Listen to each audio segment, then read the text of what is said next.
A very good afternoon to you, our viewer. Thank you so much for choosing Church of Uganda Family TV. By the way, we do not take that for granted. We are privileged that you choose Flourishing Hub this afternoon. I know you might be having a lot already on your schedule for your afternoon or your evening, but this is equally important, or even more important, that you sit back, listen to some words of wisdom before you get into your next gig or your next plan or your next program. Why? Because our aim here on Flourishing Hub is to give you the right mindset. Of course, we know a lot of things are happening out there, but not everything out there is yours.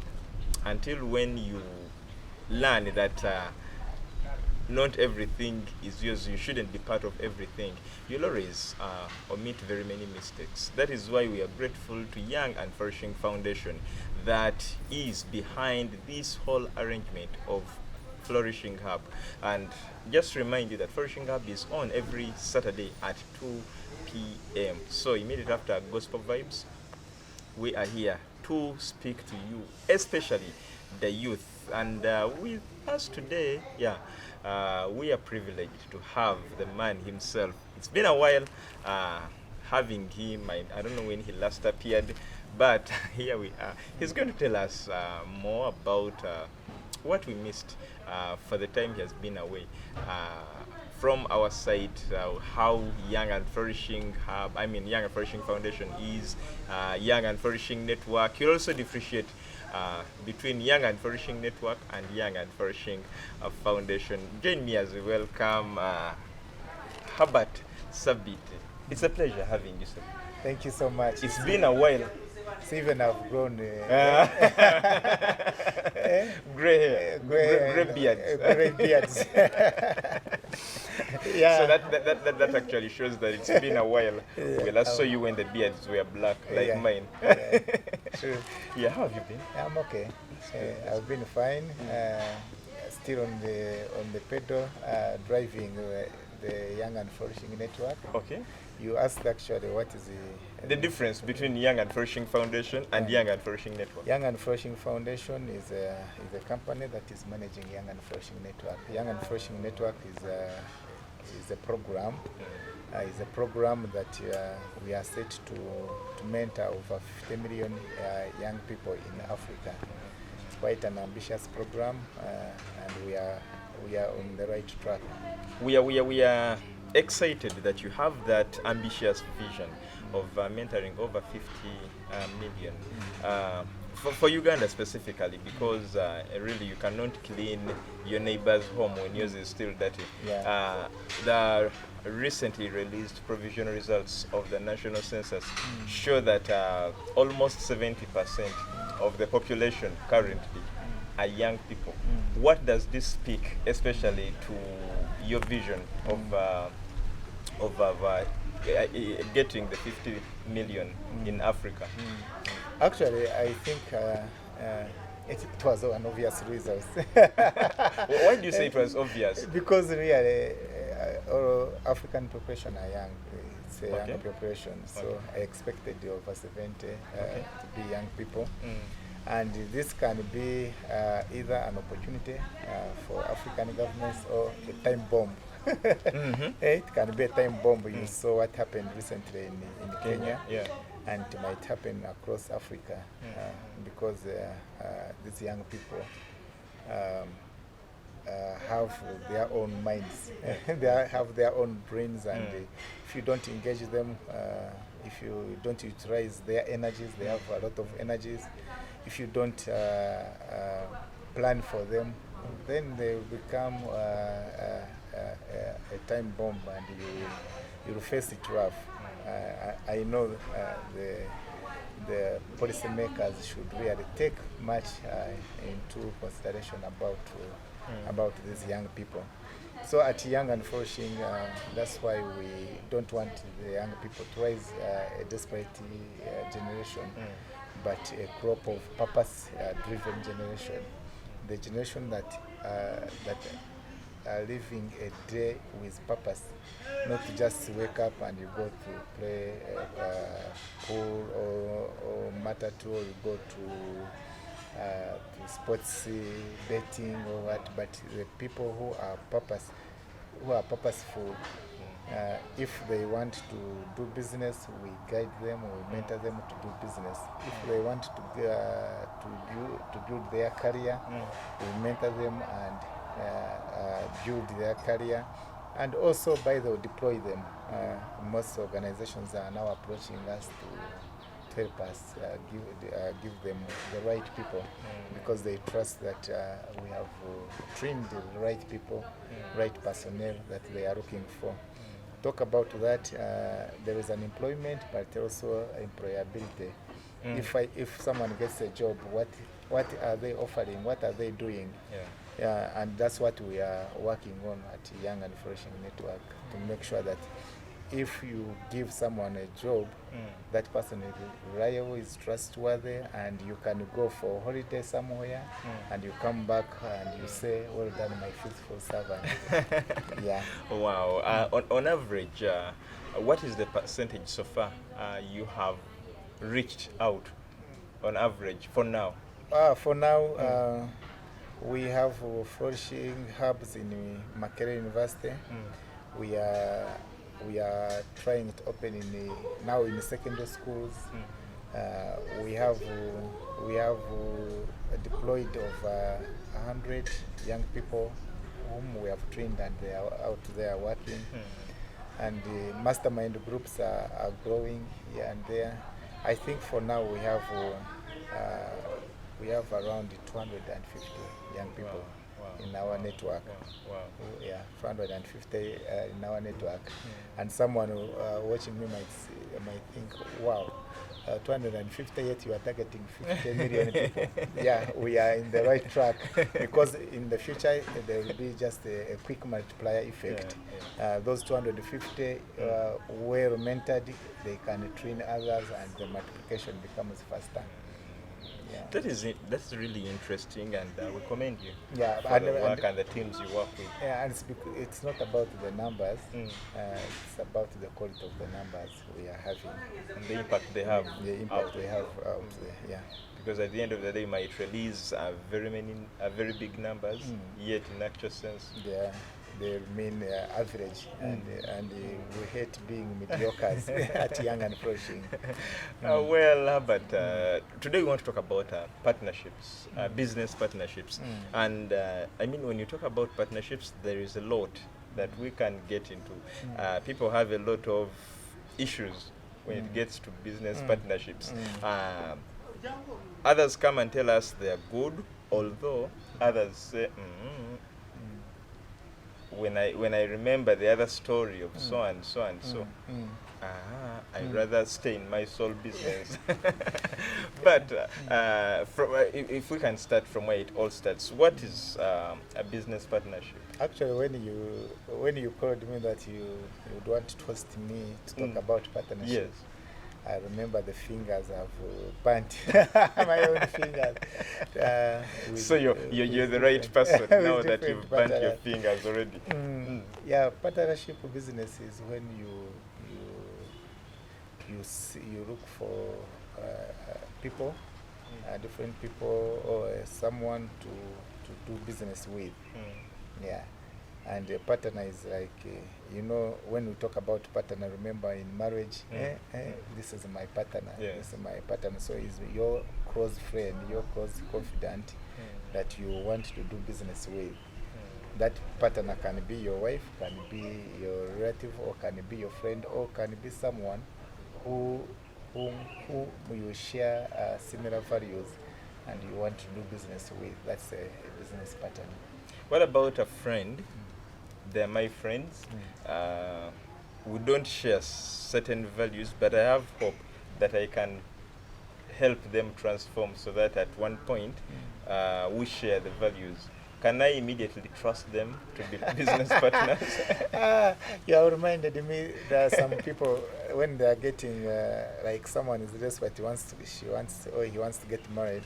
Say, I will change that person. Yes, I will change the person. It's very hard to change a person. For example, things to do with business involve money. If that person's integrity is wanting, I don't think that they will change. So to do like to get someone a business partner, you need to do like courtship. If you don't know that person, if you have not grown with that person, if he has not been your friend, and that person has the skills you are looking for, because you can be wanting to start like let's say an IT company, and you don't have the skills, and the other person has the skills you are looking for. But first of all, do the courtship. Know that person's character, and know if he has done some businesses with some other people, and he has killed those businesses. You know, some people they always want to steal themselves, like stealing money from here and put it here, because of the selfishness tendencies of human nature, where the money is coming in the business, but you want to grow alone. You feel like, I'm doing a lot of work and my business partner is doing nothing. So you find you are stealing the money. So be careful when you are looking for a business partner. I thought when you're getting into a partnership, the first thing you do is to set policies that will govern the partnership. So how can that be possible that someone comes, they steal from this pocket, they put in this topic, when there are policies in place? Yeah, actually, at my companies, I have business partners, and we have spent 12 good years. And Edrine? Yes, at Edrine. And we have never quarreled at any single day, because first of all, we put policies in place, but it's not enough, Edwin, to put policies in place, allowing them to work. Yeah, because many people put policies in place, but allowing those policies to work is another thing. So at Region we have put policies in place and we have allowed them to work. For example, I cannot just go and pick money. Because actually you are director there. Yes, we empower our accountants. You don't just give out money. It's very hard. I would rather come and borrow money from you rather than getting it at Ridgeline. So putting policies in place and allowing them to work is what actually helps partnership businesses to grow. Okay. Someone would really say, I think it is more peaceful if I do business solely without getting into other people who are going to give me headache. I mean, spending time with people you don't know. I mean, people you're just learning. Some will even falsely present themselves, and then So why is there? Why should someone really get into a business partnership? Having business partners is very important. For example, let's say you have a restaurant in Nasana. As you, Moses Obed, you have a restaurant in Nasana, and you want to outgrow, let's say, Cafe Javas. You don't have the resources in place, the capacity, the ideas to make sure that you outgrow Cafe Javas. What do you need? You need the right people in your business. And to me, I think this is where African businesses need to know. They need to know that you can't go far alone. You need people around you to go with, because first of all, they bring in resources, they bring in the business ideas, and they have skills. They could be having skills that you don't have. Those skills will help you in your business. So to me, I think shared resources, these are financial investments, financial resources, skills and expertise, ideas and innovations, they are very important. Also, the other day I saw on one of the group, there is an investment group we have called Amandra, where we save money together, and someone sent some picture of profit warning from New Vision. I mentioned it on TV because it's published.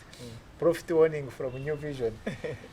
According to the interim audited reports, we are here to inform shareholders that this year there will be a business loss. So don't expect any money.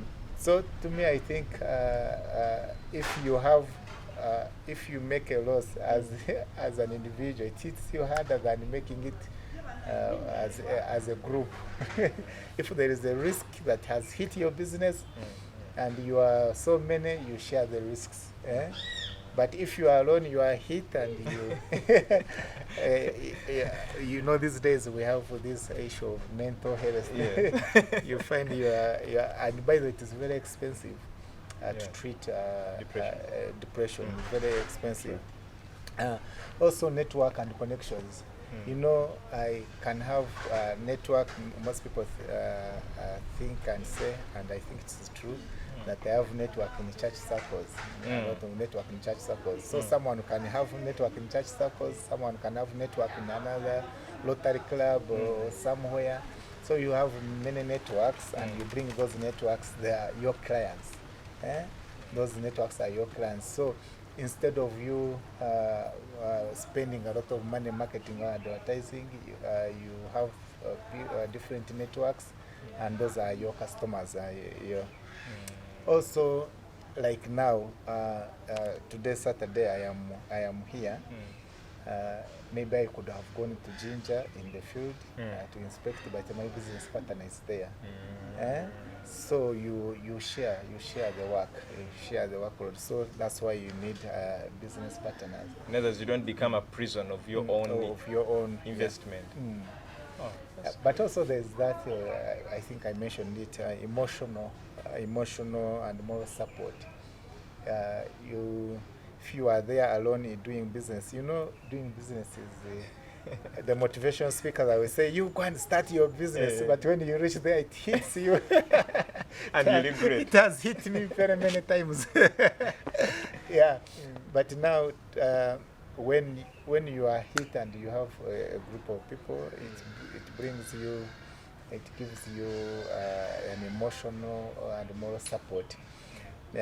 But I want to give you examples, and that's why I encourage at young and flourishing young people to create investment clubs, to create businesses together.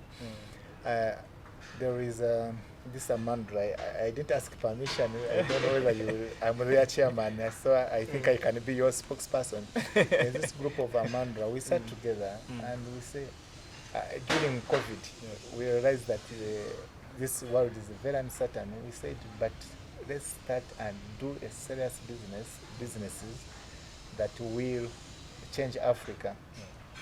So Amandra means the power of Africa. But we say, now how would we do business when we don't have money? So we sat 10 people, and we agreed that every year each person contributes 20 million. And this was during COVID, and for 5 years, so that we have 1 billion. Now, so far, this year we are going to make 800 million that we have saved. Next year we shall clock 1 billion, and we do businesses. So if it means that I have made a contribution of 100 million, but the business we are going to do that of worth 1 billion is going to change my lifestyle. It's going to change your lifestyle. It's going to change the other one's lifestyle, which 100 million would not do. So you see now the advantage of forming partnerships, forming investment clubs. So we are on the right track. I have other investment clubs, like a Kabox investment club, like a Wakundin investment club, like Franciscan investment cooperative. When you invest in there, money starts working for you. you know, I normally, when I'm training these young people at Young and Flourishing, I tell them that whatever you do, try to make sure that money is working for you. Because if you keep eyeing and you are working for money, you are a prisoner of that money. Money is not your, it becomes your master, yet should be your slave. So, how can your money work for you? You just create passive income. How do you create passive income? You do businesses with partners, you invest, you collectively invest with partners, you buy land with other people. Otherwise, to get 20 million to buy a plot of land, it can take a while, but when you are 3 people, 4 people, you can buy a plot of land. So that's why I say partnerships is very, very important. Minimally, how many partners should one have in a business? Is there a specific number of partners? To me, I would say even 10,000 people should be partners. Like at Amandra, we are 10 people. I told them, let's add, we make 20 people. Say, no, it's going to be, it's going not to be manageable, what. But to me, I think the bigger the number, the better. That's why I am eyeing 50 million young people coming together. Doing businesses, investing, doing everything in the network.